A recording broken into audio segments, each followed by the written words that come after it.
এই ভিডিওতে আপনাদের প্রত্যেককে স্বাগতম জানাই। আশা করি আপনারা প্রত্যেকে ভালো আছেন, সুস্থ আছেন। আজকের ভিডিওটাতে আলোচনার মূল বিষয়বস্তু হচ্ছে 25শে জুন নিফটি ফিফটি কোন দিকে মুভ দিতে পারে। খুবই গুরুত্বপূর্ণ, কারণ আপনি অপশন করুন, ইন্টারডে করুন, সুইং করুন, যে কোনো ট্রেডিংই করুন না কেন, আপনাকে নিফটি ফিফটিকে ফলো করতেই হবে। কারণ নিফটি ফিফটির একটা গুরুত্বপূর্ণ ভূমিকা রয়েছে। 23শে জুন আমরা ভিডিও করেছিলাম এবং বলেছিলাম যে 24শে জুন আজকের দিনে কি হতে পারে, পুরোপুরি হুবহু মিলেছে।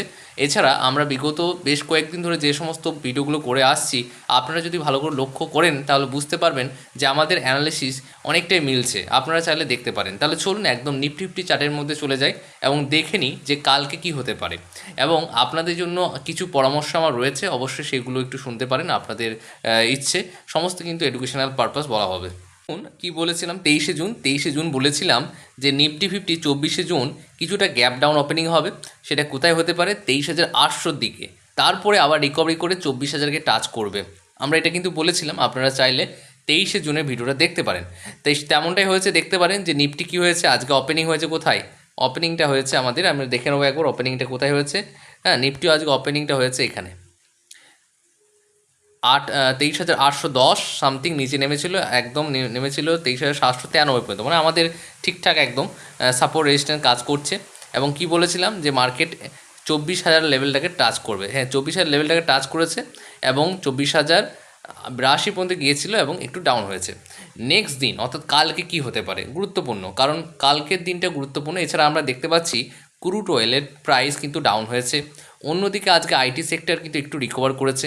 কি বলেছিলাম আগের দিন যে আইটি সেক্টর বেশ গুরুত্বপূর্ণ ভূমিকা পালন করেন নিফটিকে বেশ উপর দিকে তোলার জন্য। এছাড়া ব্যাংক সেক্টর এগুলো তো ইম্পর্টেন্ট। বেশ, তাহলে এবার আমরা আলোচনা করবো 25শে জুন কী হতে পারে, অর্থাৎ আজকে 24শে জুন। 25শে জুন কী হতে পারে?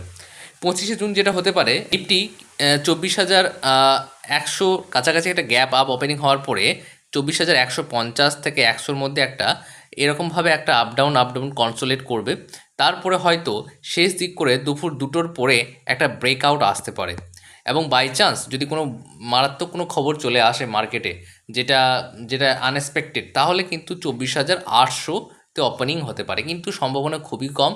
কালকে মার্কেট গ্যাপ আপ ওপেনিং হবে এবং যেটা বললাম 24,100 থেকে 150-এর মধ্যে ঘোরাফেরা করবে। তারপর দুপুর 2টোর পরে কিন্তু একটা ব্রেকআউট দেওয়ার সম্ভাবনা রয়েছে, যদি আনএক্সপেক্টেড কোনো নিউজ না আসে। এখনও পর্যন্ত সেরকম কোনো নিউজ কিন্তু নেই। মার্কেট কিন্তু পজিটিভ রয়েছে। আমি আগের দিনও বলেছিলাম, কি বলেছিলাম, যে 23,700-800 দেখে চিন্তার কোনো কারণ নেই। এটা প্রফিট বুকিং চলছে, আইটি সেক্টরে একটু ক্র্যাশ চলছে, মধ্য ভূপ্রাচ্যে একটু ঝামেলা আছে, সেই জন্য এরকম হচ্ছে, কিন্তু সমস্যা কোনো কারণ নেই। ইন্ডিয়ান মার্কেটে কোনো সমস্যা নেই। তাই আপনারা বুঝতে পারছেন, আপনারা যারা শেয়ারে ইনভেস্ট করেছেন, হয়তো আপনাদের পোর্টফোলিও এখন ডাউন দেখাচ্ছে। হতে পারে আপনাদের পোর্টফোলিও 5%, 6%, 7%, 8% ডাউন দেখাতে পারে। চিন্তার কোনো কারণ নেই, হোল্ড করুন, পেশেন্স রাখতে হবে। পেশেন্স যদি না রাখেন তাহলে কিন্তু আপনারা রিওয়ার্ড পাবেন না। যিনারা পেশেন্স রাখবেন শেয়ার মার্কেটে, তিনারা কিন্তু রিওয়ার্ড পাবেন, সেটা কিন্তু লক্ষ্য করে দেখে নিতে পারেন। আমি এরকম একাধিক শেয়ারের নাম বলতে পারি যেগুলো আপনাদেরকে 5 মাস 6 মাসে কিন্তু ভালো রিটার্ন দিয়েছে, 30%, 40% ডাবলও হয়েছে। এরকম আমি অসংখ্য শেয়ারের নাম আপনাদেরকে দেখাতে পারি, বলতে পারি। কিন্তু আপনারা কি করেন, ম্যাক্সিমাম জন কী করেন, যে হোল্ড করেন না। আপনারা কিন্তু একটু প্রফিট হলে বেরিয়ে যান। এমনটা করলে হবে না। ডেলিভারিতে যদি বাই করেন তাহলে অবশ্যই আপনাকে যে কোনো শেয়ার বাই করার আগে আপনার যদি 1 লাখ অ্যামাউন্ট থাকে, সেটাকে আপনি 4 ভাগে ভাগ করবেন। সর্বদা এটা বলছি আমি, এটা মাথায় রাখবেন, একটু আমার পরামর্শ। 4 ভাগে ভাগ করবেন, 25 × 4 অর্থাৎ 1 লাখ। তাহলে এখানে 25,000 করে আপনি বাই করবেন। যখনই -15% ডাউন হবে তখনই আপনি একটা অ্যাভারেজ করবেন, ঠিক আছে? এর কমে কিন্তু অ্যাভারেজ করতে যাবেন না। ম্যাক্সিমাম জন কী করেন, যে 2%, 3% ডাউন অ্যাভারেজ করে দেন, সেটা কিন্তু করলে হবে না। আপনাকে প্রপার সাপোর্ট রেজিস্ট্যান্স দেখতে হবে। তাই আপনারা যদি শিখতে চান, ভালোভাবে বুঝতে চান বিষয়গুলো, তাহলে আমাদের যে কোর্স রয়েছে সেই কোর্সে ভর্তি হতে পারেন। কোর্স আমাদের শুরু হচ্ছে জুলাইয়ের ফার্স্ট উইক থেকে। আপনারা নিচে যে নাম্বারটি দেখতে পাচ্ছেন এই নাম্বারে কন্ট্যাক্ট করে নিন, ভর্তি হতে পারেন। আপনারা খুব ভালো করে শিখতে পারবেন, কারণ শেয়ার মার্কেটের সাইকোলজি খুব ইম্পর্টেন্ট। সাইকোলজি হচ্ছে 90%, টেকনিক্যাল হচ্ছে 10%। এটা কিন্তু মাথায় রাখবেন, টেকনিক্যাল হচ্ছে 10%। আপনার সাইকোলজি যদি ভালো না থাকে তাহলে কিন্তু কখনোই আপনি শেয়ার মার্কেট থেকে প্রফিট করতে পারবেন না। এবার আমি ডেলিভারির কথা বললাম, এবার আমি অপশনের কথা বলি। অপশন ট্রেডিংয়ের ক্ষেত্রে আপনাদেরকে আমি একটা কথা বলবো, যে আপনারা অবশ্যই স্ক্যাল্পিং যদি করেন, যদি আপনি প্রফেশনাল না হন, তাহলে স্ক্যাল্পিং না করাই ভালো। স্ক্যাল্পিং মানে হচ্ছে কি? স্ক্যাল্পিং মানে হচ্ছে কোনো একটা বাড়ি থেকে চুরি করার মতো।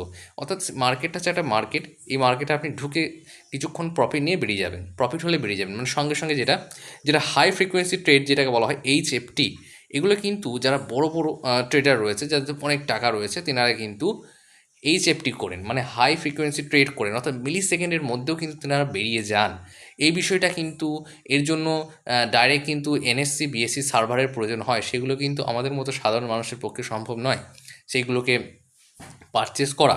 কিন্তু এই সমস্ত ট্রেডাররা যিনারা রয়েছেন তিনারাও কিন্তু ট্রেড করেন, তিনারা কিন্তু এইচএফটি করেন। এইচএফটি বিষয়ে যদি জানার থাকে তাহলে অবশ্যই কমেন্ট করে জানান, এই বিষয় নিয়ে আলোচনা করব। অপশন ট্রেডিং নিয়ে বলি যে অপশন ট্রেডিং আপনারা যারা করেন স্ক্যাল্পিং থেকে দূরে থাকবেন, কারণ স্ক্যাল্পিংয়ে হয় আপনাদের একদিন প্রফিট হবে, দুদিন প্রফিট হবে, কিন্তু আপনাদের লস হবে বেশি। এটা কিন্তু মিলিয়ে নেবেন।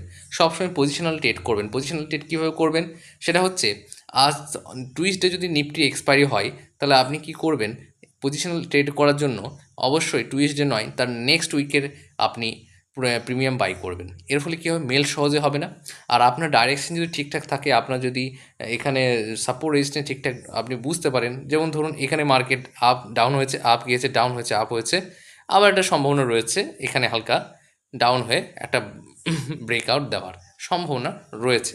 তাহলে এই যে পজিশনটা আপনি বুঝতে পারছেন, তাহলে এখান থেকে আপনি একটা পজিশনাল ট্রেড করতে পারেন। যখনই 24,000 লেভেল টাচ করবে, আমি বারবারই বলেছিলাম 24,000 লেভেল যখনই টাচ করবে আপনারা একটা পুট বাই করতে পারেন, এবং 24,050 লেভেল যখন ক্রস করে সাস্টেন করবে তখন আপনারা একটা কল বাই করতে পারেন। তাহলে এই লেভেলগুলো আপনাদেরকে আমি বলে দিচ্ছি, আপনারা সেখানে দেখবেন যদি পজিশনাল ট্রেড করেন আপনারা কিন্তু এক সপ্তাহের মধ্যে কিংবা 2-3 দিনের মধ্যেও কিন্তু 10% 20% কিন্তু রিটার্ন পেয়ে যাবেন। তাহলে আপনাকে বুঝতে হবে, তার সঙ্গে সঙ্গে আপনাকে নিউজগুলো দেখতে হবে, যুদ্ধ যেখানে চলছে, কোন কোন দেশে কী সমস্যা চলছে। হ্যাঁ, কারণ ইরান থেকে এখানে, এছাড়া আরব থেকে, এই সমস্ত জায়গা থেকে আমরা ভারতে তেল এক্সপোর্ট করি। তাহলে তেল যেহেতু আমরা নিই, তাহলে সেক্ষেত্রে যুদ্ধ লাগলে আমাদের সমস্যা হবে। তেলের দাম যদি বাড়ে তাহলে কী হবে, রঙের দাম বাড়বে, যাতায়াতের খরচা বাড়বে, তাহলে সেক্ষেত্রে মার্কেট ডাউন হবে। তাহলে এই বিষয়গুলো আপনাকে একটু শিখতে হবে, জানতে হবে, তাহলে হবে। আরেকটা গুরুত্বপূর্ণ কথা বলে রাখি, আমাদের যে স্ট্র্যাটেজিটা রয়েছে সেটা 70 থেকে 80%, তার থেকেও বেশি অ্যাকুরেসি কাজ করে, যেটা একদমই অথেন্টিক সেটা বলছি। এমনটা নয় যে 99% 100% এরকম হয় না। শেয়ার মার্কেটের 70% থেকে 80% কোনো স্ট্র্যাটেজি যদি কাজ করে তাহলে সেটা অনেক ভালো স্ট্র্যাটেজি। ঠিক আছে, অন্যান্য যেনারা বলেন যে এটা 90% 99% কাজ করে, ওনারা একদম ভুল কথা বলেন, কারণ এটা হতে পারে না। এবার এখানে আপনি যেটা দেখতে পাচ্ছেন, নেক্সট দিন অপেক্ষা করুন, কালকে দিনটা দেখতে পাবেন। এখন আমরা যদি বিভিন্ন মার্কেটগুলো লক্ষ্য রাখি তাহলে কী দেখতে পাবো সেটা একবার দেখে নিই।